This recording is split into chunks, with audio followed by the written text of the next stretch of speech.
Flamengo cards এর একটা app, খুব বেশি পুরানো অ্যাপ না, 3-4 মাস হয়েছে বয়স, না সরি 3-4 মাস না, 1-1.5 বছরের মতো হয়েছে বয়স।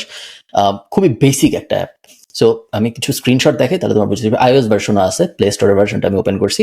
এটা মেইনলি তোমাকে কোন একটা পার্টির বাকি মানুষদের সাথে ইন্টারঅ্যাক্ট করতে হেল্প করার একটা social type app, arcade app type. So ধরো ফর এক্সাম্পল তুমি একটা পার্টি দিছো, সেই পার্টিতে তোমার কি করবা বুঝতেছো না, সো এরকম একটা অ্যাপের একটা অপশন আছে যে বিভিন্ন কোয়েশ্চেন অ্যাপটা করবে, যেমন ধরো একটা ডেয়ার দিবে, বা বলবে তোমার স্ক্রিনের তোমার লাস্ট যে ছবিটা তুলছিল সেটা দেখাও, বা তোমার লাস্ট টেক্সট মেসেজটা দেখো, এই টাইপ জিনিসপত্র। সো খুবই মানে টিন মার্কেটকে টার্গেট করে বানানো একটা অ্যাপ। পয়েন্ট না, পয়েন্ট হলো গিয়ে এই অ্যাপটা হঠাৎ করে জনপ্রিয় হওয়া শুরু করছে out of nowhere, and হঠাৎ করে দেখা গেছে যে অ্যাপ অনেকদিন ধরে চলতেছে, 2-3 বছর, তেমন কোনো আহামরি কথাবার্তা নেই, হঠাৎ করে সব জায়গায় এই অ্যাপটা দেখা যাচ্ছে। এবং তারপরে মানুষজন মানে অ্যানালাইজ করার চেষ্টা করছে যে কি হইলো, এই অ্যাপটা হঠাৎ করে এত ফেমাস হওয়া শুরু করলো কেন। এটা অ্যাপ স্টোরে হঠাৎ করে টপ 30-তে চলে আসছিল, এবং অ্যাপ স্টোরে যখন এটা হঠাৎ করে টপ 30 চলে আসে তখন সবাই একটু অবাক হয়েছে যে অ্যাপ স্টোরে টপ 30 মানে বিশাল ব্যাপার, কিভাবে আসলো। তারপর অ্যানালাইজ করে দেখা গেল এই অ্যাপটা খুবই সিম্পল একটা মার্কেটিং স্ট্র্যাটেজি, এবং আমি লাস্টে বলবো অ্যাপটা কত ইনকাম করতেছে এখন প্রত্যেক মাসে। এই অ্যাপটা খুবই সিম্পল একটা মার্কেটিং স্ট্র্যাটেজি ইউজ করে, সেটা হইলো এরা স্লাইড শো টাইপ রিল বানাইছো, রিল এবং টিকটক বানাইছো। ওদের টিকটকটা তুমি দেখতেছো স্ক্রিনে 1.4 মিলিয়ন ফলোয়ার্স, বেশিরভাগই আসছে গত 60 দিনের মধ্যে। এবং আমি যদি একটা টিকটক ওপেন করে তোমাকে দেখাই, তুমি বুঝবে যে খুব বেসিক টিকটক ওদের। সো ধরো এটা 4 questions two instead of, and then তারপর 4টা কোয়েশ্চেন, তো 1টা 2টা নাইস নাইস। 4টা। আর এটা হচ্ছে you send this to people, মানে বেসিক্যালি এরকম কোয়েশ্চেন হলে you send it to your love ones, so shareability বাড়ে। এক্স্যাক্টলি, 4টা বেসিক কোয়েশ্চেন, 5টা বেসিক কোয়েশ্চেন, যে questions to ask to your brother, to your sister, to your boyfriend, to your girlfriend, এই type জিনিসপত্র, এবং slide show 4টা-5টা স্ক্রিনের size, সব basic canvas staff, পিছনে একটা ব্যাকগ্রাউন্ড আর একটা বেসিক মিউজিক, যে 3 কোয়েশ্চেন্স টু টার্ন হিম, হাবি জাবি জিনিসপত্র, তেমন কোনো হামারি, এবং প্রত্যেকটায় like 13 million view, 14 million view, 1 lakh view, 10 lakh view. Same জিনিস ইনস্টাগ্রাম রিলেও এক্সাক্ট সেম জিনিস করতেছে ওরা, এবং সেম জিনিস ওরা করতেছে অন্যান্য যত সোশ্যাল মিডিয়া প্ল্যাটফর্ম আছে সব জায়গায়, টিকটক এবং ইনস্টাগ্রাম রিলি হলো ওদের মেইন প্ল্যাটফর্মস। প্রত্যেক দিন 7 থেকে 10টা করে আপলোড হয় প্রতিদিন, এবং দেখে বোঝা যাচ্ছে খুব বেশি মানে আহামরি কঠিন কিছু না। এটা যদি তোমাকে বানাইতে বলি, খুবই লো এফোর্ট, তোমাকে যদি বানাইতে বলি তুমি ইজিলি এই পডকাস্ট শেষ হওয়ার আগে 10টা-15টা বানাই ফেলতে পারবা। এগেইন জিপিটি ইউজ করেই বানাইতে পারবা, তোমার নিজের ব্রেইনও হয়তো দিতে হবে না, কারণ বেসিক কোয়েশ্চেন্স। সো এই জিনিস ওরা করতেছে জাস্ট ভলিউম প্লে। সো প্রত্যেক দিন 7টা, 10টা, 20টা, 30টা, এবং এরকম টিকটক অ্যাকাউন্ট 4-5টা আছে ওদের। প্রত্যেকটারই লিঙ্ক ইন বায়ো, প্রত্যেক মেসেজের প্রত্যেক টিকটকের ডেসক্রিপশনে হইলো লিঙ্ক ইন বায়ো, এটা ডাউনলোড করে এরকম জিনিস আরো খেলতে চাইলে। এবং এই ওরা করতেছে গত 90 দিন ধরে। 90 দিন আগে কোনো অ্যাপের কথাবার্তা কেউ বলতেছিল না, 90 দিন পরে দেখা যাচ্ছে যে এই অ্যাপ এখন প্রত্যেক মাসে ইনকাম করতেছে $80,000 মতো জাস্ট অ্যাড থেকে, মানে জাস্ট অ্যাড থেকে, কোনো কিছু বেচে না। সো প্লে স্টোরে যখন মানুষ খেলে 3-4টা কোয়েশ্চেনের মাঝখানে অ্যাড আসে, অ্যাপ স্টোরে যখন মানুষ খেলে 3-4টা কোয়েশ্চেনের মাঝখানে অ্যাড আসে। আমি ডাউনলোড করিনি, বাট আমি যতদূর জানি নাই। ওকে ওকে। এবং খুবই বেসিক, আমার যে জিনিসটা ইন্টারেস্টিং লাগছে এবং ফান লাগছে, যে খুবই বেসিক মার্কেটিং, আহামরি কিছু না, ভলিউম প্লে, যে আমি সারাদিন বসুন 5 মিনিট পরে গেলেই তুমি দেখবে নতুন আরেকটা আসছে, 10 মিনিট পরে গেলে নতুন আরেকটা আসছে, এবং পুরো জিনিসটাই জাস্ট ক্যানভা দিয়ে করা। এবং এটা অনলি পসিবল বিকজ কন্টেন্ট গুলো খুবই লো এফর্ট। এটা যদি হাই টিকেট কিছু হইতো, বা মানে হাই এডিট কিছু, হাইপার এডিট দিয়ে ঝুপ ঝাপ দিয়ে যদি হইতো, তাহলে এটা পসিবল হইতো না। সো ওরা খুবই সিম্পল একটা জিনিস অ্যাট স্কেল করতেছে। So very very good.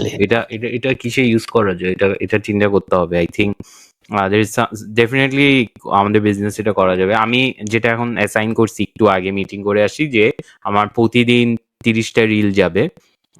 So ধরেন এই পডকাস্ট প্রতি মাসে 30টা রিল যাবে। ইটস আ চ্যালেঞ্জ, এন্ড আমি একটা কোম্পানির সাথে চ্যালেঞ্জ করছি যে 30 days-এ ওদেরকে ভালো অ্যামাউন্ট দিব, but if they miss 1 day of upload I pay 0 amount.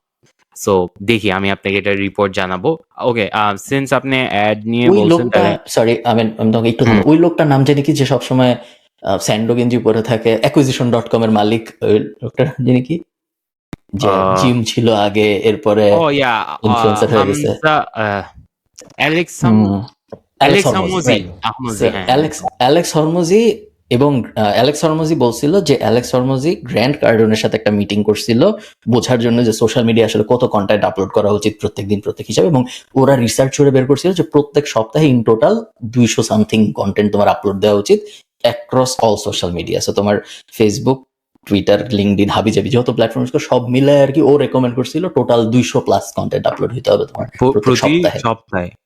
ওকে। প্রত্যেক 7 তো দিনে। আরেকটা জিনিস হচ্ছে আমি বুঝছেন অনেক ফ্রি কোর্সেস করছি অনলাইনে, হ্যাঁ সব হুম। সব কোর্সের ওর ওর একটা কোর্স আছে, সো সব কোর্স ইজ বেসিক্যালি ওর কোর্সের একটা রিভাইজড ভার্সন আমি দেখছি। So, এখন এটা চিন্তা করছি এটা তো একটা ভালো ব্যবসা, রিক্রিয়েট করা কোর্সেস। একটা নতুন ট্রেন্ড হচ্ছে, আগে যেরকম টি শার্ট বিজনেস স্টার্ট করা ছিল, তারপর হচ্ছে এই রাইড শেয়ারিং অ্যাপ, এখন হট কেক হচ্ছে এআই অ্যাসিস্ট্যান্ট, রাইট? সো আমি আপনাকে একটা চ্যালেঞ্জ দিলাম, আপনি যদি এখন বলা হইতো একটা এআই অ্যাসিস্ট্যান্ট যেটা বাংলাদেশের মার্কেটে আইডিয়ালি বা বিদেশেও বানাইতে হইতো, আপনি কি করতেন বা আপনি এটার ব্যাপারে কি চিন্তা করতেন? Because I feel like this is a product যেটা এখন যদি কেউ জাম্প ইন করে আর কেউ যদি একটু স্মার্ট হয় ক্র্যাক করতে পারবে। আমার দ্বারা সম্ভব না, বাট এআই অ্যাসিস্ট্যান্ট নিয়ে অনেক কিছু শুনতেছি। একটা এক্সাম্পল দিই, আপনি সাবরি সুবিকে তো চিনেন, ও হচ্ছে ইন্টারন্যাশনাল খালিদ ফারহান। সাবরি সুবি হচ্ছে ওই যে সেল লাইক ক্রেজি অ্যাডস নিয়ে শিখায়। সো ও আমি একটা ক্রেজি ভিডিও ড্রপ করছে, হ্যাঁ সো কনটেক্সট একটু Okay. দিয়ে নি। সো ও বেসিক্যালি ও হচ্ছে একটা এজেন্সি চালায়, ওর একটা বই আছে খুব ভালো ফেসবুক অ্যাডস নিয়ে। সো ও হচ্ছে বেসিক্যালি কিং কং নামে একটা এজেন্সি চালায়, যেটাতে ওরা বেসিক্যালি গ্লোবাল ব্র্যান্ডদেরকে ফেসবুক অ্যাডস কিভাবে রান করতে হয়। ওইটার পুরো বইটার কনক্লুশন হচ্ছে একটা সুন্দর ল্যান্ডিং পেজ রাখো আর রিটার্গেট করো, এটাই হচ্ছে মেইন কনক্লুশন। এটা ও 400 পেজে বুঝাইছে। সো সাবরি সুবি যেটা করছে, ও একটা এআই অ্যাসিস্ট্যান্ট বানাইছে, ওদের যা ডেটা ছিল উইথ বেস্ট পারফর্মিং অ্যাডস ওইটাকে একটা জায়গায় করছে, এন্ড ওইটা এখন বেটা টেস্টিং চলতেছে।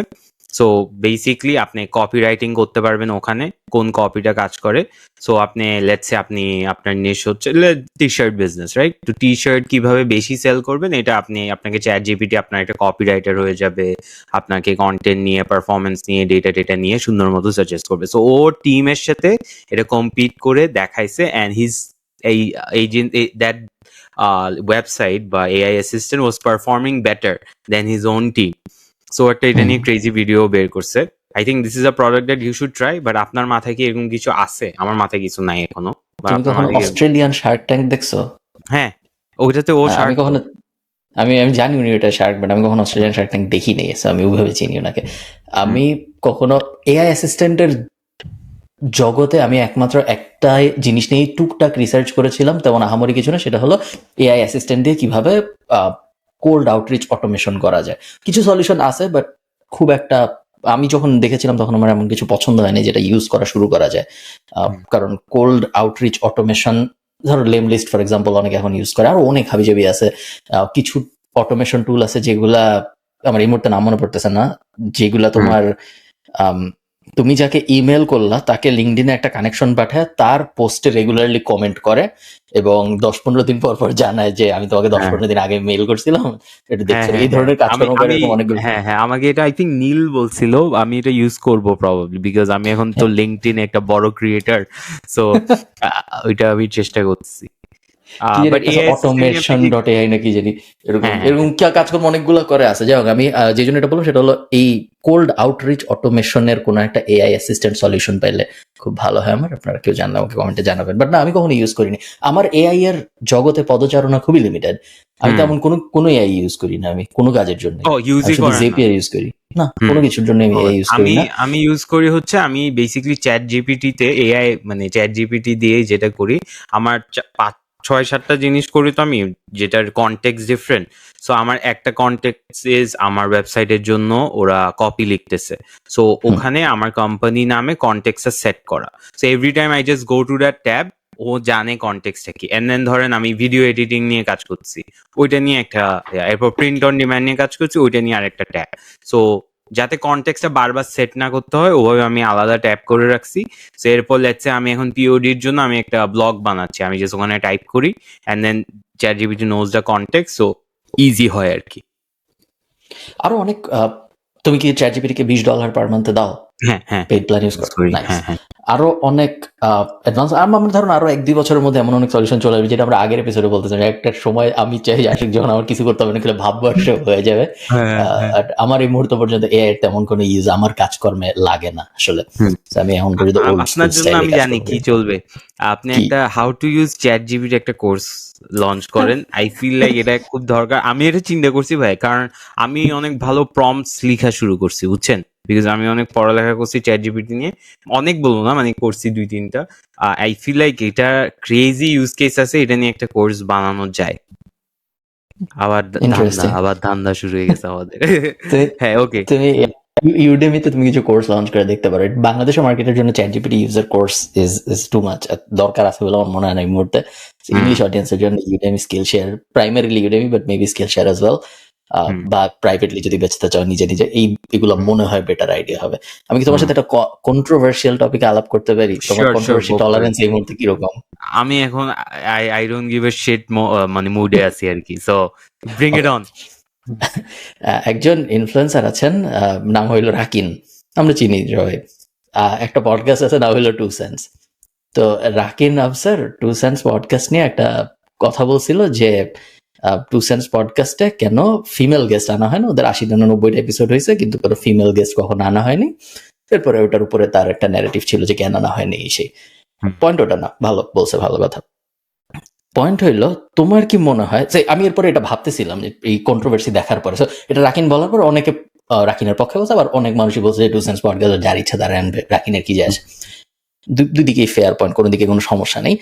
আমি এরপরে একা একা আমি নিজে ভাবতেছিলাম, আমি যে গত 4 বছর ধরে ভিডিও করি, 6 বছর ধরে ভিডিও করি, 3 বছর ধরে ধরো পডকাস্ট টাইপ ভিডিও করি, আমি নিজেও কিন্তু কখনো তেমন কোনো ফিমেল গেস্ট আনিনি। এবং তারপরে আমি ভাবতেছিলাম যে যদি আমি আনতে চাই তাহলে কারে আনবো। এবং এরপরে আমি যখন ভাবা শুরু করলাম, তখন আমার জাস্ট 3টা নাম মাথায় আসছে। আমি বলবো কোনগুলো? হ্যাঁ বলো। ডানা, কারিনা, ওরা আসছে। ও অতটুকু জানা নাই। ওকে আমি আমার মাথায় জাস্ট 3টা নাম আসছে, যাদেরকে আমার মনে হয়েছে যে এদের, সো মুনজারিন, একটা আপু আছে নাম হলো কৃষি নিয়ে ভিডিও বানায় পপি, আর আরেকজন হইল গিয়ে তাসনিম জারা, যে ডাক্তারি বিষয়ক ভিডিও বানায়। এর বাইরে আমি শিওর আরো কিছু আছে, বাট এর বাইরে আমার মাথায় একজন আসেনি যার সাথে আমি এনে যে আর আমি মিলে গল্প গুজব করতেছি কোনো একটা টপিকে। আমার কোনো এরকম এজেন্ডা নেই যে ফিমেল আনবো না বা মেল আনবো বা এরকম আনবো না ওরকম আনবো, এরকম কোনো এজেন্ট বা আনতেই হবে এরকম কোনো অ্যাঙ্গেলের আমার কোনো এজেন্ডা নাই। বাট আমি যখন ভাবছি তখন আমার মাথায়ও কোনো এরকম মানুষ আসেনি। এখন 30 বছর আগে যদি আলাপ হইতো, আমি বা ধরো 15 বছর আগে যদি আলাপ হইতো, আমার মারা যদি আলাপ করতো, তাহলে আমি বুঝতাম যে ফিমেল সিট নিয়ে যে বাসে মারামারি হয়, ওখানে তো ফিমেল ডেভেলপমেন্ট এরকম হবে না, যেখানে সবাই ইকুয়াল অপরচুনিটি পাইছে, সবাই উপরের দিকে উঠছে, হবে না। বাট সোশ্যাল মিডিয়া ইনফ্লুয়েন্সার কিন্তু মেয়ে কম নাই, সোশ্যাল মিডিয়া ইনফ্লুয়েন্সার মেয়ে অনেক আছে, কিন্তু আমরা মেয়েদের নিয়ে যে টিপিক্যাল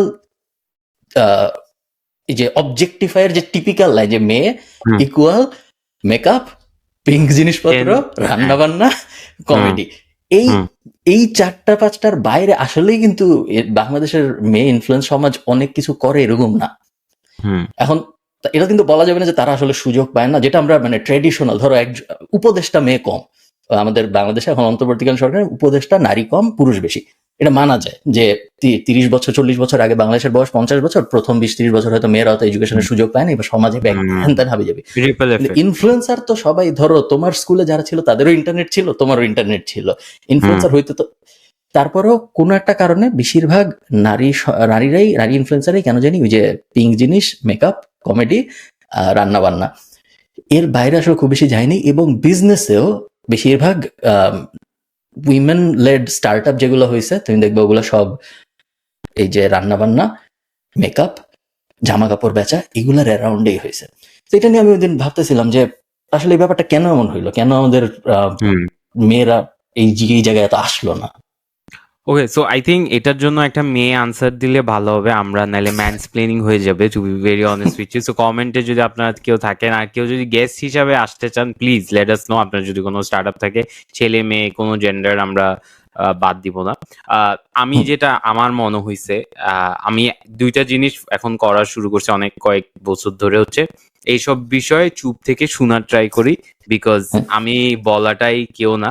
আর যেটা আমি শুনে বুঝতে পারছি সেটা হচ্ছে, আমরা যেসব না চ্যালেঞ্জটা আমাদের যেখান থেকে মানে ধরেন মনে করি যে যেসব চ্যালেঞ্জেস আমরা ফেস করি, ওগুলার অনেক আগে থেকে মেয়েদের চ্যালেঞ্জ ফেস করতে হয়। অ্যাজ সিম্পল অ্যাজ স্টার্টিং বাসা থেকে পারমিশন, যেটা আমাদের জন্য কোনো ব্যাপারই না, রাইট? তো ওদের চ্যালেঞ্জটা আসলে অনেক আগে থেকে শুরু হয়, যেটার জন্য ব্যারিয়ার্স গুলো ওদের জন্য অনেক বেশি।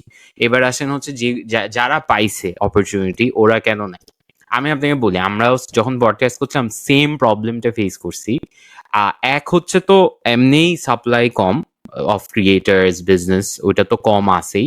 সেকেন্ড হচ্ছে ওই যত যদি 60%ও যদি ধরেন, 30%ও যদি আপনি মেয়ে ধরেন, 30% থেকে ক্যামেরা সামনে এসে কথা বলবে, ইন্টারভিউ দিবে কনফিডেন্টলি, ওইটার আরো অর্ধেক হয়ে যাবে, সো 15%। এরপর ওই 15%, আমি আপনার সাথে আমার কেমনে পরিচয় হয়েছে, র্যান্ডামলি একটা জায়গায় একদিন এসে সেবিলে আমাদের দেখা হয়েছে, আমরা খুবই ব্রো ভাইব করে ফেলছি, যেটা একটা অন্য জেন্ডারের সাথে বাংলাদেশে করার ডিফিকাল্ট। সো আমি আপনার সাথে ধূপধাপ যে নেটওয়ার্কিংটা করে সাথে সাথে করে ফেলছি, বাংলাদেশে ওই কনজারভেটিভ কালচারের জন্যই আমার নেটওয়ার্কিংটা অনেক লিমিটেশনস চলে আসতেছে। So to answer your question, একটা মেয়ে অ্যান্সার করবে এটা ভালো, আর বি এটা খুবই এমনিই সাপ্লাই কম, তার মধ্যে ওদের চ্যালেঞ্জেসও বেশি, প্লাস ওরা ব্যারিয়ারটাও বেশি, সো ওরা আসতেও পারে না আর কি। That's what I think. Maybe your right. কেউ একজন নারী কমেন্টে জানাইলে হয়তো বা, অথবা আপনি পুরুষ, আপনার যদি কোনো থটস থাকে আপনি কমেন্টে জানাবেন। আমার মনে হয় যে সাপ্লাই কমের, তুমি যদি টিকটকে যে জাজ করার চেষ্টা করো যে 10,000-এর বেশি ফলোয়ার টিকটকে কোন কোন অ্যাকাউন্টের আছে, তার মধ্যে কতজন মেয়ে ভার্সাস কতজন ছেলে, আমার ধারণা মেয়ে বেশি। এবং আমার ধারণা যদি ওই মেয়েদের, আপনি তো ওদেরকে ইন্টারভিউ করবেন না, you know what I mean, মানে এটাই তো আমি বলতেছি, কেন আমাদের মেয়ে ইনফ্লুয়েন্সার সমাজটা ওই রকম। মেইন পয়েন্ট যেটা, ধরো আমি আর ইন্টারভিউ করবো না তাদের, বা 2 সেন্স তাদের পডকাস্টে রাখবেন, এটা কতটুকু 2 সেন্সের দোষ ভার্সেস এটা কতটুকু ওনারাই আসলে নাচানাচির বাইরে তেমন অত কিছু করেন না, এটার দোষ। তো ওইটা নিয়ে আর কি আমি ভাবতেছিলাম, নাকি যার যা ইচ্ছা তা আসলে করতে পারে। আমি আরেকটা ইনসাইট দিই, female hires are much better in compare to male hires যারা ম্যারিড, বিকজ ওরা খুবই টাইমলি কাজ করে সবকিছু।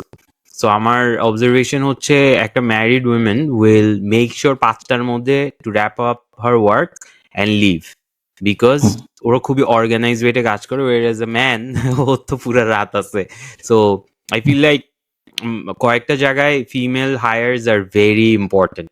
আই ফিল লাইক HR এ মেয়েদের থাকা খুবই ইম্পর্টেন্ট। আমরা HR নিয়ে মানে আমরা এখন তো কোম্পানি যেটা বড় হচ্ছে, অনেক ডিপার্টমেন্টস করতে হচ্ছে, সো HR আমি চিন্তা করছি যে কনসিয়াসলি যে একটা মেয়ে হায়ার করব, because it's just difficult for a guy HR to deal with women.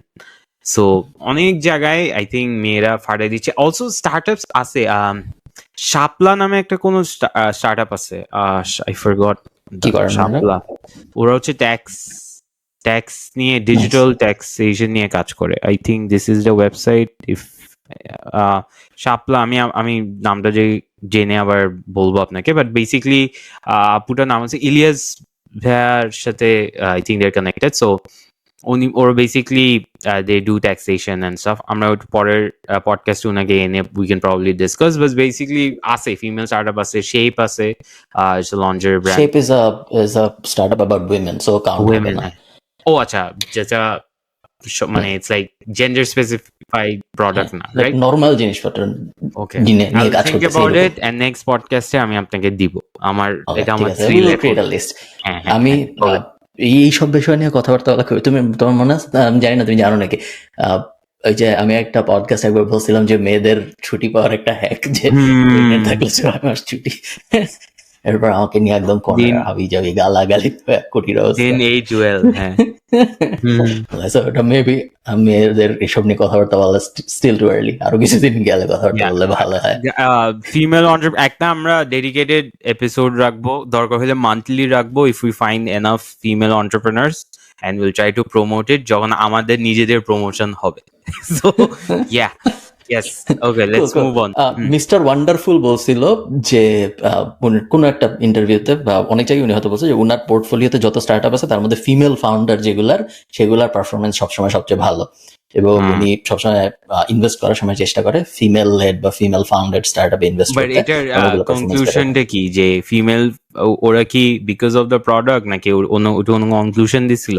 Because উনার উত্তর ছিল যে ফিমেলরা আর কি ওই যে তুমি যেটা বললা better organize, time management better, অনেক কিছু বেটার করতে পারে কম্পেয়ার টু তাদের মেল কাউন্টারপার্টস।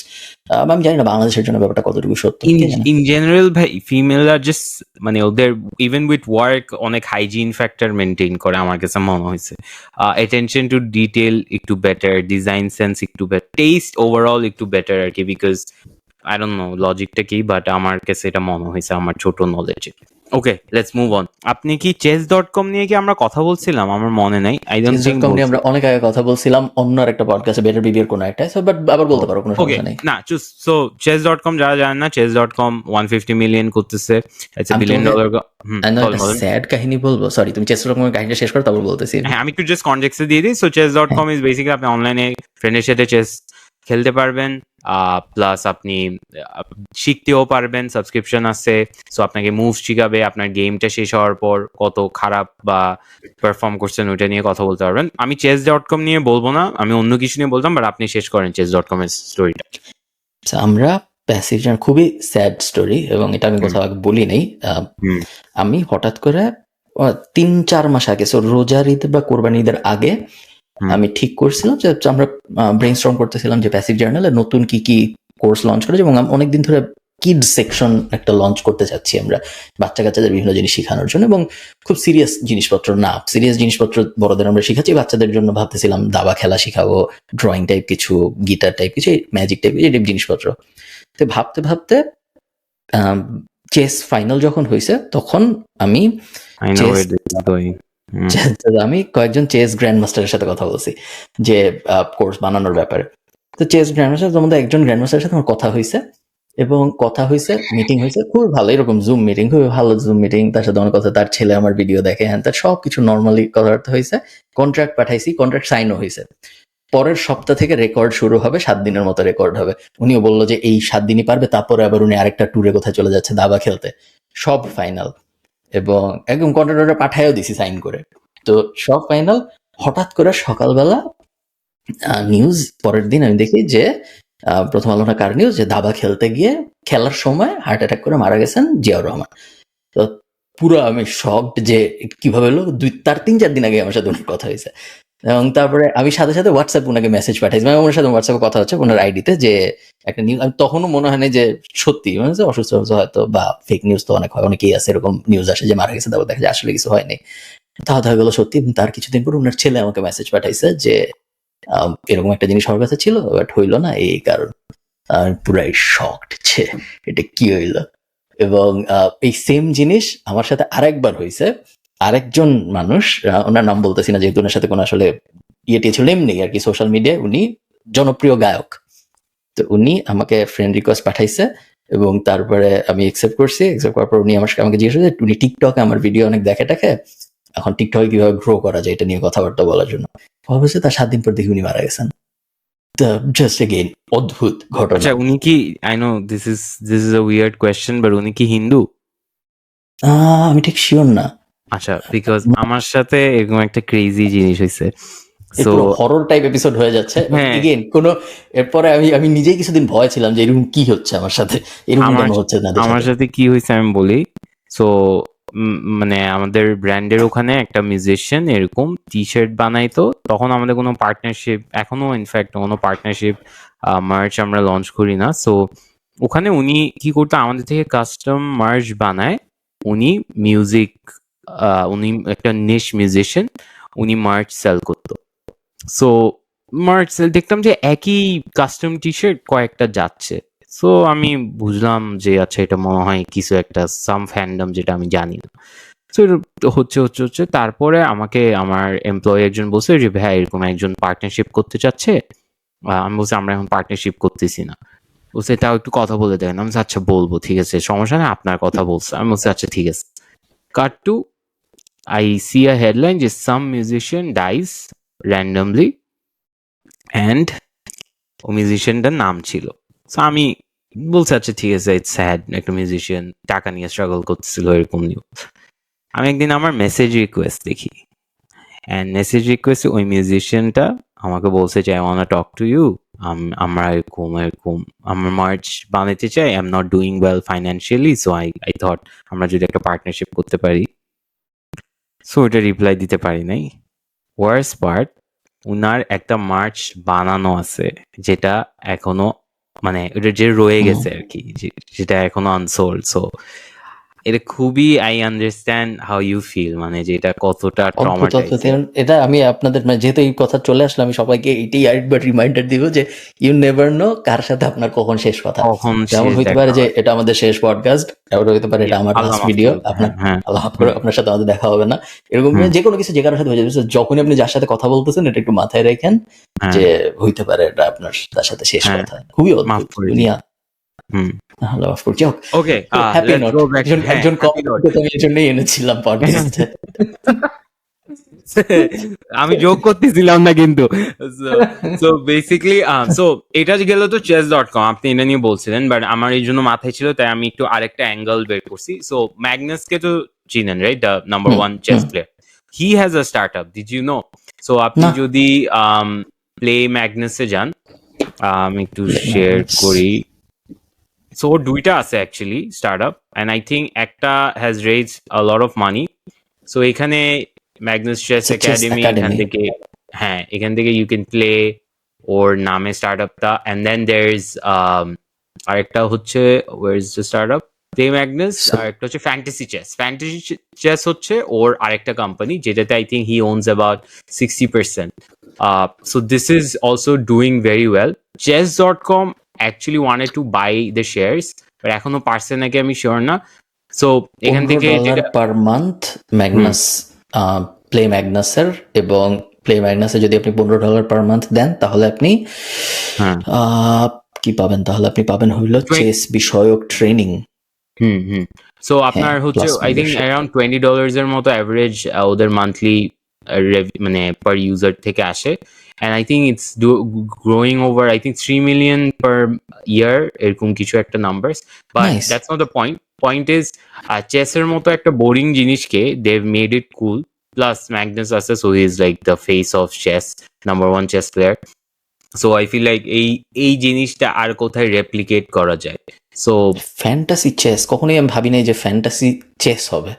ফ্যান্টাসি ফুটবলও অত ফ্যান্টাসি ফুটবলও নার্ডরাই খেলে, ফ্যান্টাসি ফুটবল নরমাল ফ্যান্টাসি, এখানে তো ফ্যান্টাসি চেস হইলো আলট্রা নার্ডদের জন্য। বাট ফ্যান্টাসি ফুটবল কিন্তু ক্রেজি ভাই। Have you seen anyone who watches? ভাই জান দিয়ে খেলবে, বাজিও ধরা যায়। So then there is fantasy chess আছে, ওর দুটো কোম্পানি আছে, আর একটা হচ্ছে যেটা ছিল ফ্যান্টাসি চেস আর প্লে ম্যাগনাস। সো দুটো স্টার্টআপ। সো চেসের মতো একটা বোরিং স্টার্টআপ, এখন মানে বোরিং বলতে আমিও চেস খেলি, but basically quote on quote boring.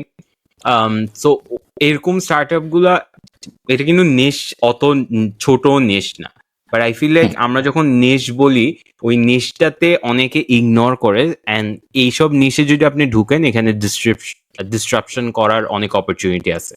So this was one crazy insight. যেটা আছে যে গত বছর ইন্ডিয়ান শার্ক ট্যাঙ্কে চেস শিখানোর একটা প্ল্যাটফর্ম আসছিল, আমার এই মুহূর্তে নাম মনে নেই, বাট বাচ্চাদের চেস শিখানোর একটা প্ল্যাটফর্ম গত বছর আসছিল। চেস মোটামুটি ভাবে, আমি যদি স্ক্রিন শেয়ার করে তোমাকে দেখাই স্ট্যাটটা, তোমার স্ক্রিনে কিভাবে কাটবো? ওকে, নাইস। সো আমি যদি আপনাদের স্ক্রিন শেয়ার করে দেখাই, চেস হলো, চেস ডিক্লাইনিং ছিল অনেকদিন পর্যন্ত। সো এটা হলো চেসের interest over time worldwide. Chess এর উপরে মানুষের ইন্টারেস্ট ডিক্লাইন করতেছিল। হঠাৎ করে 2016-17 এই টাইম, এই ফেজটার পরে চেসের ইন্টারেস্ট আবার বাড়া শুরু করছে হুট করে। এবং এই যে একটা কোভিড এর সময়, যে এরকম টাইমে ছিল কোভিড, যে সময় খুবই বড় একটা পিক পাইছে, এবং এই সময় বের হয়েছিল হইলো ওই যে নেটফ্লিক্স শোটা, কি জানি, নেটফ্লিক্স একটা চেস নিয়ে খুব জনপ্রিয় শো হইলো। না কার্টুন না, একটা টিভি শো ছিল। যাই হোক, আপনারা যাদের নাম মনে আছে তারা লিখতে পারেন, নামটা মনে পড়তেছে না। যাই হোক, ওই সময় আবার পিক হলো, বাট চেসের উপরে ইন্টারেস্টের পুরোপুরি একটা শিফট দেখা গেছে, যেটা পুরো একটা declining game interest base game ছিল, এখন এটা আবার উপরের দিকে আস্তে আস্তে উঠতেছে। সো এবং মনে ইন্ডিয়াতে হচ্ছে আপনার একটা থাকবে। কমেডিয়ান আছে সামির রানা, ওর he made chess popular. So ও কি করতো, কমেডিয়ানসদেরকে আনতো and then it was a huge deal. Like he had millions of viewership. So chess competition করতো from মানে ও তারপরে he also interviewed Indiaর গ্র্যান্ডমাস্টার, তো নাম ভুলে গেছি, বাট ওনাকেও ইন্টারভিউ করে it was big. So Samir Rana single handedly made chess school. So চেসের প্রবলেমটা হচ্ছে, এক তো হচ্ছে নিয়মগুলো বুঝা, প্লাস একটা ব্র্যান্ডিং ইস্যু আছে যে চেস মানে ইন্টেলেকচুয়াল, আপনি বোরিং এইসব। সো সামির রানা যেটা করছে কমেডি থ্রু দিয়ে হি মেড একদম চেস সিম্পল আর কি, বুঝছেন? সো এটা গেল। আচ্ছা, এখন চেস নিয়ে আর কিছু আছে? তাহলে আমি আরেকটা জিনিস, ওই নেটফ্লিক্সে যে শোটার কথা বলছো ওটার নাম ছিল দ্য কুইন্স গ্যাম্বিট। মাত্র সার্চ দিয়ে বের করলাম, ভুলে গেছিলাম নামটা। হ্যাঁ, ওকে। সো আপনি এখন যখন আপনাকে কেউ ফাইল টাইল পাঠায়, বা আগে যখন পাঠাইতো, এটা আগে ওয়াজ এ হিউজ প্রবলেম, এখন ক্যানভায় চলে আসে। পিএসজি ফাইল যেগুলো থাকে না, যেগুলো ফটোশপ ফাইল, এগুলো ওপেন করা was a huge challenge, right? So আমি অনেক আগে, আরো আজ থেকে মনে হয় 2 বছর হবে, 2 বছর আগে আমি একটা অ্যাপ বাইর করছিলাম, ফটোপি। সো ফটোপি নিয়ে কি আমরা ডিসকাস করছিলাম আগে? যদি না করি করে নাই, থাকি, বাট আমি চিনি ফটোপি। ওকে, সো ফটোপি হচ্ছে বেসিক্যালি ফটোশপ বাট ক্যানভার মতো। So it's crazy good. So আমি যদি একটু স্ক্রিন শেয়ার করি, আর যারা যারা ফটোশপ দেখছেন, আপনি ফটোপিতে যাবেন, দেখেন একদম ফটোশপ যেভাবে হয় আপনি ওভাবে ইউজ করতে পারবেন। এখানে অ্যাডস আছে যেখান থেকে ওরা টাকা কামায়, আর এটাই ওদের হচ্ছে 90% revenue stream. PSD file, AI file, সবকিছু আপনি এখানে পিডিএফ খুলতে পারবেন। আর এটা why it works is basically, আপনি যখন ইন্টারফেসটা দেখবেন একদম ফটোশপের মতো। সো যে ফটোশপ ইউজ করছে একবার, ওর জন্য এটা নতুন কিছু না, ওয়ারাজ ক্যানভা বা এরকম কিছু হলে একটু নতুন কিছু টাইম লাগে। সো লার্নিং কার্ভটা খুবই ছোট। আর এখানে হচ্ছে আপনি ইমেজেস দিবেন। সো আমার যেটার প্রবলেম হইতো, আমাকে যখন ফটোশপ ফাইল পাঠাইতো, এক হচ্ছে ফটোশপ এক্সপেন্সিভ, বাইরের দেশের কনটেক্সটে বলতেছি, লোকালি টরেন্ট করে ফটোশপ নামানো একটু ব্যাড বাজ। আর এখানে আপনি জাস্ট অনলাইনে এটা ড্র্যাগ এন্ড ড্রপ করে আপনি ইউজ করতে পারবেন। So Photopea is doing 1.5 million in revenue, and it with 0 employees. And so and specifically বলে ওর মেইনটেনেন্স এক্সপেন্স হচ্ছে $700, and I think 50 per month for hosting, আর ইয়ারলি ডোমেনের জন্য $16। সো ওর $1000ও ইয়ারলি কস্ট নাই, and it's basically 0 employees, so solopreneurship, আর obviously কন্ট্রাক্টে অনেকজনের সাথে কাজ করে। How crazy is that? Nice, Insane.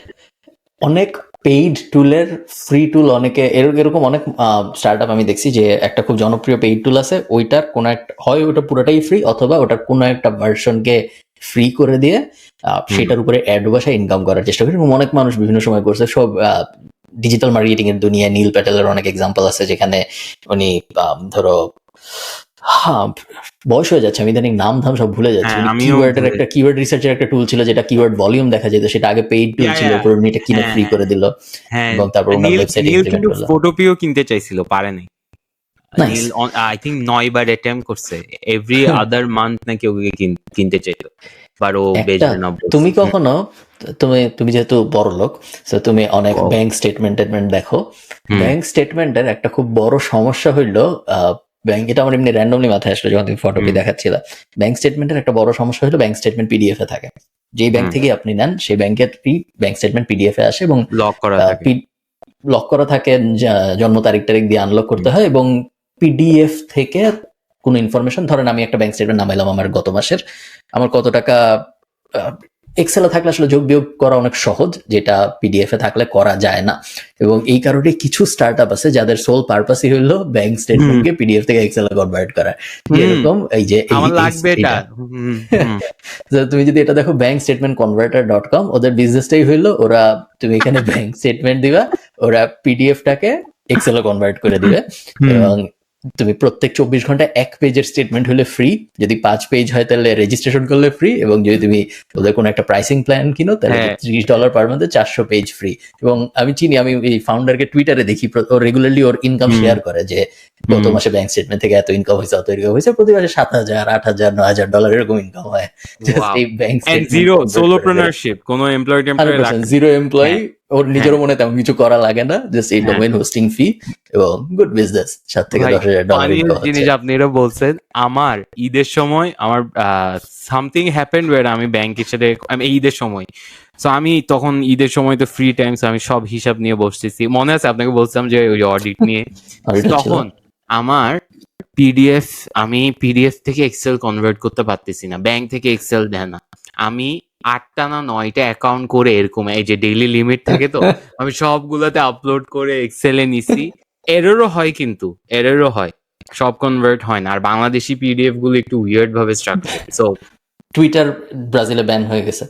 Brazil ছিল 5th largest digital market, so 5th largest market, যেখান থেকে সবচেয়ে বেশি ডিজিটাল ইউজার আসতো, এরকম ছিল ব্রাজিলের মার্কেট। ব্রাজিলের জনসংখ্যা অনেক, এবং যেটা কাহিনী শুরু সেটা হলো ব্রাজিলের যে ফার রাইট মানুষজন, প্রত্যেক দেশেই ফার রাইট, প্রত্যেক দেশের পলিটিক্যাল স্পেকট্রাম হইলো লেফটে অনেক মানুষ থাকে, রাইটে অনেক মানুষ থাকে, একদল বলে অ্যাবর্শন ভালো, একদল বলে অ্যাবর্শন খারাপ, হাবি যাবি। এবং যেসব সোশ্যাল মিডিয়া তাদের বেশিরভাগই এতদিন পর্যন্ত তেমন কিছু পাবলিকলি বলতো না, বাট ইলন মাস্ক টুইটার কেনার পরে থেকে ও ফার রাইটদের সাথে বেশি অ্যালাইন করে, এবং ওর ফিলোসফি হইলো যে ফার রাইটরাও যা ইচ্ছা বলতে পারবে, বিকজ ফ্রিডম অফ স্পিচের পছন্দ ইলন মাস্কের, ফ্রিডম অফ স্পিচ। তো এই ব্রাজিলে ফার রাইট পলিটিক্যাল পার্টি যারা ছিল তাদের কিছু অ্যাকাউন্ট ছিল, যে অ্যাকাউন্টগুলো ব্রাজিল সরকার টুইটারকে ব্যান করতে বলছিল। ফার্স্টে পোস্ট ডিলিট করতে বলছিল, পরে ব্যান করতে বলছিল, দুইটার কোনোটাই এক্স করে নাই। এবং না করার পরে লিগাল, ব্রাজিল সরকার টুইটারের বিরুদ্ধে মামলা টামলা এসব করার তেমন কিছু হয় নাই। এবং তারপরে ব্রাজিল সরকার আরেকটা নিয়ম করে যে যেসব সোশ্যাল মিডিয়া আমাদের দেশে অপারেট করবে, প্রত্যেকটা সোশ্যাল মিডিয়ার আমাদের দেশে লিগাল রিপ্রেজেন্টেশন থাকতে হবে। আমাদের দেশে ওদের যে সাবসিডিয়ারি কোম্পানিটা, আমাদের দেশে অফিস থাকতে হবে, সোজা বাংলায় বললে। তো যাতে ওদেরকে যখন লাগে ধরে টরে মারতে পারে, আমাদের দেশে এটা ট্রাই যাতে পাওয়া যায়। সো টুইটার রাজি হয় নাই অফিস দিতে, এবং টুইটারকে শেষ পর্যন্ত 24 ঘন্টার আলটিমেটাম দেওয়া হয়েছিল। ব্রাজিল সুপ্রিম কোর্ট দিছিল যে আমাদের দেশে আপনারা 24 ঘন্টার মধ্যে একটা লিগাল রিপ্রেজেন্টেটিভ দিবেন, নাইলে আমরা ব্যান করে দিব। টুইটার কিছুই করে নেই, এবং তারপর আসলে পরের দিন সকালে উঠে ব্রাজিলের মানুষজন দেখছে যে টুইটার ব্যান, পুরো দেশে এখন টুইটার ইউজ করা যাচ্ছে না, ভিপিএন দিয়ে মানুষ ইউজ করতেছে। টুইটারের ব্রাজিলে ব্যাপক বাংলাদেশে তো টুইটার জনপ্রিয় না, বাট ব্রাজিলে টুইটার ব্যাপক জনপ্রিয় ছিল। হঠাৎ করে টুইটার ব্যান হয়ে গেছে। সো টুইটারের ইনফ্লুয়েন্সাররা অনেক বড় বিপদে আছে, ব্রাজিল বেসড টুইটার ইনফ্লুয়েন্সার যারা, অনেক ইনফ্লুয়েন্সার ছিল এরকম। মজার কাহিনী হইলো আরেকটা অ্যাপ আছে ব্লু স্কাই সোশ্যাল। এই অ্যাপ তেমন কেউ চিনে না, জনপ্রিয় অ্যাপ না, সোশ্যাল মিডিয়া, আমরা কখনো কেউ কোনোদিন ইউজ করিনি। যখন টুইটার ব্যান হয় তখন হঠাৎ করে মানুষ ব্রাজিলে এই ব্লু স্কাই সোশ্যালে যাওয়া শুরু করে। প্রথমে কিছু ইনফ্লুয়েন্সার যায় ব্রাজিলে, এবং ইনফ্লুয়েন্সার যায় বলে যে এখন তো টুইটার নেই, আপনারা যদি আমাকে ফলো করতে চান আপনারা এই ব্লু স্কাই সোশ্যালে চলে আসেন। এবং 1 থেকে 2 দিনের মধ্যে দেখা যায় 3 মিলিয়ন, তারপর সম্ভবত 4.5 আমি লাস্ট যখন দেখছি million user blue sky social পেয়ে যায়। ব্লু স্কাই সোশ্যালের ফাউন্ডার টুইটারের x founder. So blue sky social যে শুরু করছিল জ্যাক ডরসি, সে পরবর্তীতে টুইটার বেচছে ইলন মাস্কের কাছে। এখন আবার ইলন মাস্কের টুইটার/এক্স যখন ব্রাজিলে ব্যান হয়েছে, তখন ইউজাররা সবাই চলে যাচ্ছে জ্যাক ডরসি, যে টুইটারের এক্স ফাউন্ডার, যে এই সেকেন্ড অ্যাপ শুরু করছে, এটার কাছে। তো খুবই একটা আইরনিক ব্যাপার যে কই থেকে কই ট্রাফিক, কাহিনী খুবই। What's a like এরকম যদি আর 3টা বা 4টা দেশের সাথে হয়, wouldn't it be like a competing brand for Twitter? X আর কি, মেবি এই যে বাংলাদেশের ক্ষেত্রে যেটা হয়েছিল যে সোশ্যাল মিডিয়া ব্যান করার চেষ্টা বা ধরো ইন্টারনেট শাটডাউন, এই ধরনের জিনিসপত্র, তো খুবই সবাই পুরা দুনিয়ায় মোটামুটি একমত ছিল যেটা করা উচিত না। বাট ইন্টারেস্টিংলি আমি গার্ডিয়ানের আর্টিকেল দেখলাম, ইভেন ব্রাজিলের লোকাল ইনফ্লুয়েন্সার টুইটার, তারা সবাই কেন জানি ইলন মাস্কের বিপক্ষে অনেক মানুষ আছে। অনেকেই বলতেছে যে এটা করা উচিত হয় নাই, শোনা উচিত ছিল যে এই দেশে আপনি কাজকর্ম করবেন, ওই দেশের ল শোনা উচিত, এই ধরনের ইয়েও অনেক আছে। এমন না যে সবাই বলতেছে এরকম অনেক কথাবার্তা হচ্ছে। এখনো কাহিনী চলতেছে, দেখা যাক কি হয়। বাট এই মুহূর্তে যখন আমরা এই ভিডিও রেকর্ড করছি, অন টুইটার ব্রাজিলে নাই। ওকে, সো এখন কামিং ব্যাক টু আমি যেটা এভরি এপিসোডে বাংলাদেশ নিয়ে অনেক কথা বলি, সো একটা একটা গ্যাপ যেটা আমি নোটিস করছি সেটা হচ্ছে, সো ইন্ডিয়াতে বোট আছে রাইট, বোট তো চিনেন, মানে basically Chinese headphones Indian branding করে বেচে। হোয়াটস আ প্রোডাক্ট যেটা আপনার মাথায় আসে ফর বাংলাদেশ, যেটাকে আমি চায়না থেকে যে নিজের লোগো লাগায় এনে বেচতে পারি কোনো এরকম? ব্র্যান্ড আছে, হেডফোন ব্র্যান্ড বা কিছু আছে হ্যাঁ, ওই মার্কেট, ওই বাংলাদেশে সেগমেন্টে? না, বাংলাদেশে আমার এরকম কিছু মাথায় আসতেছে না। এক্স্যাক্টলি, সো উই নিড, কেউ যদি থাকেন চায়না থেকে একটু ভালো প্রোডাক্ট এনে বাংলাদেশি ব্র্যান্ডিং করে। সো আমি এটা নিয়ে রিসার্চ করছিলাম যে হেডফোন অ্যাভারেজ টিকেট সাইজ কত হয়, সো স্মার্ট ওয়াচের। সো আই থিঙ্ক 1500 টাকায় আপনি স্মার্ট ওয়াচ পাবেন, 1000 টাকায় পাবেন হেডফোনসও ওইরকম সেম রেঞ্জে। সো এটা তো, আর এখন এখানে মার্কেটটা ডমিনেট করছে ধরেন ওয়ালটন, শাওমি, এগুলো। ওয়ালটন আছে একটা, ওয়ালটন খুবই boring brand wise, right? So একটা কুল হিপ ব্র্যান্ড, যেটা ওরাইমো নামে একটা কোম্পানি আছে, যেটাও বিদেশি, তাসানকে নিছে, তাসান ভাইকে। সো বাংলাদেশি কোম্পানি ব্লু মানে হোয়াইট লেবেলিং করে মানে চায়না থেকে এনে, I think there is a huge upside long টার্মে if someone can build a brand. আপনারা যদি কোনো ব্র্যান্ড জেনে থাকেন কমেন্টসে জানান, আমি পার্সোনালি প্রোডাক্টটা কিনবো। Do you think this has potential? Because ইন্ডিয়াতে বোটে ওয়ার্ক করছে, অ্যান্ড দ্য অনলি ওয়ে ওরা বোট কম্পিট করছে হচ্ছে শাওমি, যেটা 1500 টাকায় বেচতো ওরা ওটা 1200 টাকায় বেচতো বোট, যেটা শাওমি 1200 টাকায় বেচতো ওরা 1000 টাকা বলতো। আর ওই সেগমেন্টটা বাংলাদেশে সেম আর খুবই প্রাইস সেন্সিটিভ। কি মনে হয় বলেন? আমার মনে হয় যে স্মার্ট ওয়াচ, হেডফোন এগুলো তো আসলে যতটুকু ইউটিলিটি দেয় একই রকম ব্র্যান্ড সিগন্যালিংও দেয় বলে আমার মনে হয়। বাংলাদেশের মার্কেট ইন্ডিয়ার মতো অত ন্যাশনালিস্ট, আমার দেশের প্রোডাক্ট ইউজ করবে ওরকম মেন্টালিটির মনে হয় না নাই। আমার বাংলাদেশের মার্কেট।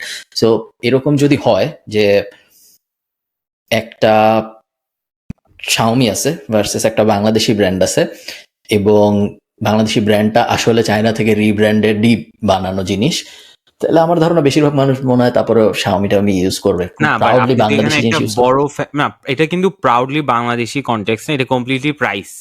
কারণ ইন্ডিয়াতে তো মেড ইন ইন্ডিয়া হইছে কয়দিন হইছে, মেড ইন ইন্ডিয়া প্রমোট করা শুরু করছে বেশি দিন হয় না, তার আগে কিন্তু boat was already killing it. So এখানে মেইন স্কিলটা হবে হচ্ছে, এটাতে বিজনেসটা খুবই চ্যালেঞ্জিং ইন টার্মস অফ আপনার শেলফে মাল রাখা, ইনভেন্টরিতে মাল রাখা, বাট আই ফিল লাইক ওই প্রাইস পয়েন্টে অনেক বিট করা যাবে, because it's not too expensive China থেকে প্রডিউস করা, অ্যান্ড মার্জিনসও খারাপ হবে না। বাংলাদেশের ই কমার্স মেজর যে প্লেয়ার, গত এপিসোডে তুমি বিডি শপের কথা বললা, তারপর জাত্রু, হাবিজাবি, যে কটা ই কমার্স প্লেয়ার আছে প্রায় সবই আসলে চায়নার ইম্পোর্টের ব্যবসায়ী।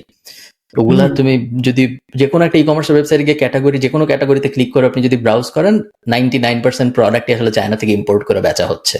One way or the another, হ্যাঁ। হ্যাঁ, ইউএসবি লাইট থেকে শুরু করে নর্মাল লাইট, হাবিজাবি যাই আপনি দেখবেন সবাই আসলে চায়নার ইম্পোর্টেড প্রোডাক্ট, বাট কেউই ওটার উপরে এক্সট্রা লেয়ারটা করেনি যে নিজের ব্র্যান্ডিং করা। এটাই সমস্যা, because I know this startup, ওরা কি করতো জানেন? ওরা মানে এখানে অনেক আছে, মানে আপনি বেসিক্যালি চায়না থেকে প্রোডাক্টটা নিবে, চাইনিজ আলিবাবায় অ্যাডটা বানাই দিবে, মানুষ জাস্ট ওখানে বাংলায় টেক্সট লিখে বাংলা ভয়েস ওভার দিয়ে করে দেয়, and they are making like crazy shit ton of money. আমি নিজে এটা করছি, আমার চিটং এ একটা সাপ্লায়ার ছিল, ওই যে গ্যালাক্সি লাইট গুলো ছিল না, গ্যালাক্সি লাইট গুলো আমরা আনতাম, এনে আমার অর্ডার আসলে, ড্রপ শিপিং আর কি বেসিক্যালি, এসে আমি যখন অর্ডার আসতো আমি ওকে বলতাম যে আপনি পাঠাই দেন, ও প্যাকেট করে আমার নাম দিয়ে পাঠাই দিত। সো ইনভেন্টরি কোনো কস্ট নাই, আর সেল আসলে তারপরেই পারচেজ হচ্ছে।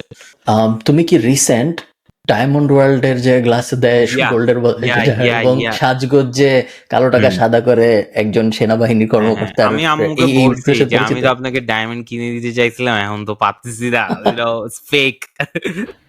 সোশ্যাল মিডিয়ার সমস্যা যেটা, এবং ইন জেনারেল নিউজেরও সমস্যা যেটা, আমরা একটা যে পডকাস্ট আমরা পাবলিশ করি, পডকাস্ট এই নিউজের সব নিয়ে কথাবার্তা হয়েছিল, বাট যেহেতু পাবলিশ হয় নাই, আমি আবার একটু মানুষকে এমনি জেনারেল কনসেপ্টটা বলি। সোশ্যাল মিডিয়ায় বর্তমান বাংলাদেশে যা চলতেছে খুবই, এর কোনটা যে সত্য এবং কোনটা যে সত্য না এটা বিশ্বাস করতে আমার খুব কষ্ট হয়। আমি নিজের এক্সাম্পল দিই তোমাকে। আমি একটা ভিডিও করছিলাম অ্যানিমাল ফার্মের, একটা বই আছে জর্জ অরওয়েলের, ওই বইটার রিভিউ নিয়ে। হঠাৎ করে আমাকে ইনস্টাগ্রামে মানুষ মেসেজ পাঠাচ্ছে যে ভিডিও ডিলিট করলেন কেন, এবং ওই আমি একটা পোস্ট করছিলাম ফেসবুকে, ওটার কয়েকদিন পরে ওই পোস্টেও মানুষজন কমেন্ট করেছে ভিডিও ডিলিট করলেন কেন, কে বলছে ভিডিও ডিলিট করতে, অ্যানিমাল ফার্মের ভিডিওটা ডিলিট করা উচিত হয় নাই। ভিডিও কিন্তু ডিলিট করি নাই, ভিডিও ইউটিউবে আছে, ফেসবুকেও আছে, সব স্বাভাবিক, কিছুই হয় নাই। কোনো এক ফেসবুক পোস্টে বলছে যে আমি ভিডিও ডিলিট করেছি, ওই ফেসবুক পোস্ট আরো 20-30 জন শেয়ার দিছে, সেই 20-30 জনের শেয়ার থেকে ওইটা হয়ে গেছে হইলো প্রমাণ যে এটা ওই যে ওই ফেসবুক পোস্টটা হয়ে গেছে এখন এটা প্রমাণ যে আসলে কিন্তু কিছু ইডিয়ট। আমি নিজেই অবাক যে, এবং তারপর আজকে আমি একজনকে লিঙ্কও দিছি যে ভাই এই যে লিঙ্ক আপনি দেখেন, ফেসবুকেই দিছি যে ফেসবুকে ভিডিওটা এখনো আছে। তারপর উনি তারপর কি বলছে যে ও না। কমেন্ট করছে যে ও ডিলিট করছে নাকি এটা দেখেন। না, তারপর উনি বলছে যে আমি দুইজনকে কমেন্টে এটা বলছি যে ভাই ডিলিট আসলে হয় নাই। তো এই যে জন্য আমি এটা বললাম, এটার মেইন প্রেমিসটা হলো এটা যে এই মুহূর্তে ফেসবুকে কোন ইনফরমেশন সত্যি এবং কোন ইনফরমেশন সত্যি না বোঝার আসলে কোনো উপায় নেই। কে ইভেন নিউজ সোর্সে যখন কোনো নিউজ করতেছে তখন কতটুকু উদ্দেশ্য প্রণোদিত নিউজ, কতটুকু ভার্সেস রিয়েল নিউজ, এটা আসলে আমার পক্ষে বিশ্বাস করতে কষ্ট হয়। আমি জানি যে যখন এই যে কুকুরের মাংস দিল কাচ্চির দোকানটা 7-8 মাস আগে বা 1 বছর আগে, এরকম একটা নিউজ ছড়ায় গেল যে কাচ্চি ভাই না কে জানি কুকুরের মাংস বেচে, বিশাল সুলতান জাইন কুকুরের মাংস, এবং তারপর দেখা গেল আসলে এরকম কিছুই ছিল না, নর্মাল ঘটনা ছিল। তো সাজগোজ কালো টাকা সাদা করে, সাজগোজ থেকে তো আপনারা আমাকে দেখে বুঝতে পারতেছেন আমি কিছু কিনি না, সাজগোজ থেকে আমার কিছু কেনা সম্ভব না, আমার সাথে কোনো লেনদেন নাই, দরকারও নেই আমার। তো সাজগোজ সেকোয়া ক্যাপিটাল ইনভেস্টের একটা কোম্পানি সাজগোজ। সেকোয়া ক্যাপিটাল আরো অনেক কোম্পানিতে ইনভেস্ট করছে, বাংলাদেশে টেনমিনিটস গুলো করছে। সাজগোজের somewhere related. Fabric হচ্ছে one of the best companies. হ্যাঁ, সো ফ্যাব্রিলাইফ, সাজগোজ, এই সেকোয়া ক্যাপিটাল হইল বাংলাদেশে 10 মিনিটস গুলো ইনভেস্ট করছে। ইন্টারন্যাশনালি পৃথিবীর সবচেয়ে জনপ্রিয় ইনভেস্টমেন্ট ফার্ম গুলার একটা, সাউথ এশিয়ার খুবই জনপ্রিয়, ভয়ঙ্কর ড্রিম। তারা রেডিট, ইউটিউব, উবার, এয়ারবিএনবি, হাবিজাবি যেটাই সবকিছু তারা ইনভেস্ট করছে, এবং খুবই যত্ন করে তারা ইয়েটিয়া করে যে ডিউ ডিলিজেন্স করে ইনভেস্ট করে। আমার কাছে এটা বিশ্বাসযোগ্য মনে হয় না যে হঠাৎ করে সেকোয়া ক্যাপিটাল হইতে পারে, হয়তো হইতে পারে, বাট একজনের কালো টাকা সাদা করার সুযোগ হিসেবে একটা কোম্পানি চলতেছে, এটা আমার কাছে কেমন জানি একটু বিশ্বাস করতে কষ্ট। আমার যত মানে আমি যখন কিন্তু ভুলভাবে ফ্রেম করতেছেন সেন্টেন্সটা, আপনি বলতেছেন যে সাজগোজ দিয়ে হয়তো না, বাট কোম্পানি তো কালো টাকা সাদা করতেই পারে, মানে কোম্পানি তো ওরকম অনেক যে কারো কিছু করতে পারে। আমার মনে হয় যে সেকোয়া ক্যাপিটাল ব্যাকড একটা কোম্পানির কালো টাকা সাদা করার ফ্রন্ট হিসেবে ইউজ হওয়ার চান্স বেশ কম, এবং আমাকে যদি এখন জিজ্ঞেস করা হয় যে করতেছে নাকি করতেছে না, আমার মন বলতে চায় যে মনে হয় করতেছেন না। এবং একটা নিউজ এমন একজন সাবেক কর্মকর্তা বলেছেন এভাবে যে নিউজটা করা হয়, আমার ধারণা এর আমি ঠিক শিওর না সত্যি নাকি। এবং আমার খুবই খারাপ লাগে যখন আমি দেখি যে একটা বিজনেস সাফার করে এরকম জিনিসপত্র দেখে, যেমন সেটা আমার ওই কাচ্চি ভাইটাই যখন হয়েছিল তখনও লাগছিল, এখনো আমার সাজগোজ দেখে লাগতেছে, যদিও তারা বিলিয়ন ডলার কোম্পানি, তাদের আমাদের খারাপ লাগে ভালো লাগে কিছু যায় আসে না। বাট আমি জাস্ট আপনাদের এটা বলতেছি যে সত্য নাও হইতে পারে, আপনারা যা দেখেন সব একই সাথে। ডায়মন্ড ওয়ার্ল্ড, এটাও আমি প্রথম দিন তো শুনছিলাম যে কাচ ডায়মন্ড, এখন শুনতেছি যে তাদের 2-3 কোম্পানির কি দ্বন্দ্ব ছিল, এই কারণে এক কোম্পানির আবার একটা নিউজ পেপার আছে সেভাবে ছাপায়। আমি এখন সোশ্যাল মিডিয়ায় কিছুই বিশ্বাস করি না, এটা হলো গিয়ে আমার এন্ড পয়েন্ট। এটার জন্য একটা স্টার্টআপ যে ভেরিফাই মাই নিউজ, ওয়্যার আপনি ওখানে যেটা, সো এটার আরেকটা ইন্টারেস্টিং ফ্যাক্ট বলে, হ্যাঁ, আপনি একটা নিউজ দেখছেন যে সাজগোজ স্ক্যাম বা ডায়মন্ড ওয়ার্ল্ডে গ্লাস পাওয়া গেছে, এরপর আপনি আর কিছু জানেন না, আপনি কিছু আর এটা নিয়ে ফলো আপও করবেন না। এরপর যদি আপনার ফিডে আসে এটার ভেরিফাইড নিউজ, তাহলে আপনি জানতে পারবেন। সো হোয়াট ইফ লাইক একটা ভেরিফাইড নিউজ প্ল্যাটফর্ম থাকে এন্ড দেন আপনাকে ফলো আপ করে ইমেলের থ্রু দিয়ে যে ভাই এটা কিন্তু scam, I think this should work, তাই না? ইন্টারেস্টিং আইডিয়া যে এটা কিন্তু আপনার যেটা আপনি জানছিলেন ওটা আসলে ঠিক ছিল না, এটা হলো আপডেট। হ্যাঁ, জাস্ট এটা বেশি না, ফেসবুকের সাথে পার্টনারশিপ করতে হবে স্টার্টআপ তো তাইলেই সাকসেসফুল। হ্যাঁ, এরকম এটা তুমি যেটা বলছো এটা সত্য কথা, এটা খুব বড় একটা সমস্যা যে বেশিরভাগ মানুষই এই জিনিসটা জেনেই তারা তাদের জীবন কাটাবে যে ওটা আসলে ডায়মন্ড ছিল না, গ্লাস ছিল। যতই ফলো আপ আসুক, যতই অথেন্টিকেশন আসুক, কেউ আর, কারণ ওই নিউজ আর অত হাইলাইটেড হবেই না, ফার্স্ট নিউজটার মতো ওই নিউজটা তো মজার না, নিউজ কখনো হাইলাইট হয় না, আর এই জন্য আমি নিজেই তো পড়তে যাব না। হ্যাঁ, আপনি নিউজ ইজ বেসিক্যালি ওই দিনে সবচাইতে বাজে নিউজ কি, আচ্ছা ঠিক আছে আজকে একটা লোডে যাচ্ছে, আজকে ডায়মন্ড ওয়ার্ল্ডকে ধুই, So Diamond World becomes the top of the news আর ওটা চিপায়। সো আমি এভরি টাইম আমি দেখি যে মানে ন্যাশনাল লেভেলে কোনো কন্ট্রোভার্সি চলতেছে, মাই ফার্স্ট ইনস্টিং ইজ আচ্ছা ভিতরে কিছু একটা হচ্ছে যেটা is being overshadow. Okay let's go. 2022 সালে বাংলাদেশ বিটিভিকে $980 মিলিয়ন দিছিল, 980 মিলিয়নের আশপাশে ফান্ডিং এর জন্য, 980 মিলিয়ন টাকা, ডলার না। এবং তার কিছুদিন পরে রাজশাহী, রংপুর, খুলনা, সিলেট, বরিশাল এই 5 জায়গায় বিটিভির স্টেশন বানানোর জন্য আরো 1300 সামথিং কোটি টাকা দিছিল বাংলাদেশ সরকার বিটিভিকে। তো বিটিভি এমন একটা চ্যানেল, বাংলাদেশ টেলিভিশন, যেই চ্যানেলটা সবসময় যে পাওয়ারে থাকে তার ব্যাপারে পজিটিভ কথা বলে, যে পাওয়ারে থাকে না তার ব্যাপারে নেগেটিভ কথা বলে। এতদিন ওরা আওয়ামী লীগ সরকারকে অনেক ভালো বলছে, এখন ওরা স্বৈরাচার কি কি খারাপ ছিল এগুলো নিয়ে ভিডিও বানাচ্ছে। তো এখন নর্মাল একটা চ্যানেল যদি হইতো, এটা মনে করো তো তোমার চ্যানেল, তাও খারাপ আমি বলতাম, বাট তুমি তোমার মতো করে বানাইতেছো, মানলাম তোমার টাকা, তোমার ব্যবসা। একটা চ্যানেল যখন আমাদের ট্যাক্সের টাকা থেকে ফান্ডেড হয় এবং তারপর সেই চ্যানেলটা যখন যে পাওয়ারে থাকে তার গুণগান গায়, যে পাওয়ারে থাকে না তার খারাপ বলে, ওইরকম একটা চ্যানেল কি আসলে আমাদের এবং প্লাস ওই চ্যানেল আসলে কেউ দেখে না। অন টপ অফ ইট, যে এমন না যে যা প্রশংসা করতেছে সেও দেখে না, যে খারাপ বলে সে তো দেখে না, এবং ওই চ্যানেলটার মেইন ইয়েই হলো ওই চ্যানেলটা বেসিক্যালি ট্রল হওয়ার জন্য বেঁচে আছে। এরকম একটা জিনিসের পিছনে আমরা হাজার হাজার কোটি টাকা ট্যাক্স পেয়ার্স মানি খরচ করি। সো বিজনেস কোয়েশ্চেন এটা, যে এরকম একটা চ্যানেলকে আদৌ রাখার কোনো প্রয়োজন আছে নাকি, যখন এরকম একটা ল আমরা করতেই পারি, যে বা ল লাগবে না, যে প্রভিশন টাইপ জিনিসপত্র করা যায়, যে যখন সরকার ভাষণ দিবে বা প্রেসিডেন্ট ভাষণ দিবে বা সেনাপ্রধান ভাষণ দিবে বা উপদেষ্টা ভাষণ দিবে, তখন সব চ্যানেল এটা দেখাইতো। চ্যানেল এমনিই দেখাইতো, চ্যানেল তো এমনিতেই নিউজ হয়। হ্যাঁ হ্যাঁ, কিন্তু বিটিভির আসলে প্রয়োজনীয়তাটা কি আমাদের সমাজে বা আমাদের দেশে, যে কারণে তাকে আমরা হাজার হাজার কোটি টাকা দিই? এটা তো ভাই মানে বাট এটার ইম্প্যাক্ট হচ্ছে আসলে আমি জানি না, এটা একটু অ্যাজাম্পশন হয়ে যাবে, বাট গ্রামে গঞ্জে যেখানে টিভি আছে, ডিশ নাই, ওরা কিন্তু এখনো বিটিভি দেখে। বাট আই ডোন্ট থিঙ্ক দেখে অ্যাজ ইন অপশন নাই দেখে, বাট ওইটা কতটুকু পার্সেন্টেজ নাম্বার ওয়াইজ আমি বলতে পারবো না।